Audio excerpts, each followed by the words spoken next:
Alaikum watoto wetu wazuri, karibuni kwenye kipindi chetu cha Kids Corner. Mimi ni Miss Mariam na leo ningependa tuendelee katika visa vyetu vya Karbala, matukio ya Karbala na vile wahusika wa matukio ya Karbala. Leo tutamzungumzia mtu muhimu sana katika tukio la Karbala, naye si mwingine ni Bibi Sukeina alayha salam. Bibi Sukeina ni nani na Bibi Sukeina amechangia nini katika tukio hili la Karbala? Bibi Sukeina alikuwa mtoto wa Imam Hussein na mama yake alikuwa anaitwa Bibi Rubab. Kwa hivyo yeye na Imam Zainul Abidin ni mandugu. Wamezaliwa na mama mmoja, baba mmoja. Bibi Sukeina alizaliwa katika mji wa Madina. Alipokuwa mdogo, aliandamana na babake kwenda Karbala, walipitia Maka na ndo wakafika Karbala. Kwa nini Bibi Sukeina aliitwa Sukeina? Jina lake la uhalisia ilikuwa ni Amina. Amina inamaanisha nini, ama jina hilo limetokana na nani? Mamake Bwana Mtume sallallahu alaihi wasallam alikuwa anaitwa Amina na babake Mtume alikuwa anaitwa nani? Munikumbushe. Abdallah, si ndio? Kwa hivyo Sukeina alipewa jina la bibi yake Imam Hussein alayhi salam. Na jina Sukeina lilitokea wapi? Kwa sababu Amina ndo jina lake alipewa alivyozaliwa. Sukeina alipewa jina hili na mama yake, ikimaanisha utulivu wa moyo, kwa sababu pahali popote penye Sukeina angeenda watu wangepata utulivu wa moyo.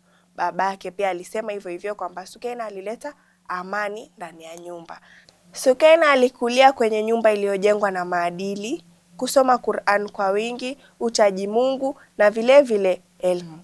Sasa wewe fikiria, Sukeina yeye katika tukio la Karbala alikuwa mtoto mdogo na aliweza kuvumilia mambo yote hayo, kwa sababu yeye ni miongoni mwa watoto wenye walivumilia kiu ya siku 3. Siku zote 3 hawana maji, midomo imewakauka, anaona baadhi ya wapenzi wake wakitolewa uhai na bado alikuwa na subra, alikuwa na imani na bado alisimama na haki. Baba yake kabla ya kwenda kupigana alimkumbatia mtoto wake na kumuaga. Alimkumbatia na kumwambia, mimi naenda kupigana mwanangu, akijua fika kwamba mimi naenda kupoteza maisha yangu. Baada ya baba yake kufariki alilia sana Sukeina, kwa sababu yeye alikuwa kipenzi cha babake. Na baada ya vita akina Sukeina pamoja na Bibi Zainab na Imam Zainul Abidin na wafuasi wengine wenye walikuwa kwenye vita vya Karbala walichukuliwa mateka na kupelekwa Sham kupitia Kufa. Bibi Sukeina anatufunza nini kupitia historia yake hii fupi? Kutokana na hii historia ya Bibi Sukeina tunajifunza kuwa watoto tunaweza kuwa na imani kubwa na pia tunaweza kuwa na subra na vile tunaweza kusimama kwa haki. Sukeina yeye aliona babake ameuliwa. Kwanza kabla hajaona babake kuuliwa, yeye aliona babake ameshindwa kumletea maji. Angegive up, angesema mbona mimi nifuate dini ya babangu? Kwa sababu gani?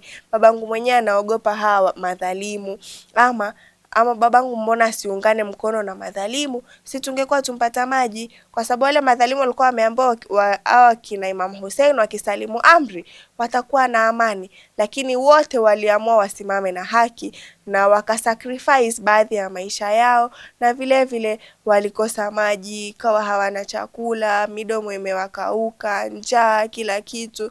Na baada ya vita mahema yao yalitiwa moto, wakachukuliwa mateka. Yani alipitia hizi maudhiko yote, lakini bado hakusema mimi siwezi kutomwabudu Mwenyezi Mungu, kwa sababu najua baadhi yetu tutajiuliza, kama Mungu ananipenda mbona ananiacha mimi nipitie vitu vyote hivi? Mbona Mungu ananiacha nipitie madhila yote haya? Kwa sababu gani? Sukeina yeye alisema nini? Mimi nitasimama na haki, niwe mtoto mzuri, bado niendelee kufanya nini? Niendelee kumwabudu Mwenyezi Mungu, niendelee kuwa na subra na nita-apply kila kitu chenye wazazi wangu wamenifundisha. Na baadhi ya riwaya inasema kutokana na huzuni nyingi Sukeina hakuishi sana, alifariki hapo. Na zingine baadhi ya wanavyuoni wengine wanasema kwamba Sukaina aliishi na alichangia pakubwa katika kuijenga historia ya Kiislamu, na vile vile alihadithia tukio la Karbala mara kwa mara na likawa ni tukio lenye limewekwa kwenye historia za Kiislamu. Ndio maana mpaka leo tunalizungumzia kila mwaka unapofika mwezi wa Muharram, tunaizungumzia tukio la Karbala. Na kufikia hapo ningependa kumaliza darasa letu la leo, na natumai watoto wetu wazuri tumejifunza mawili matatu kutokana na sifa za Bibi Sukaina na vile vile kutokana na historia yake. Ningependa sisi wote tumuige Bibi Sukaina katika maisha yetu ili tuwe watoto wazuri na tuchangie pahali pakubwa katika kueneza dini yetu ya Kiislamu, hasa dini ya Ahlul Bait wetu.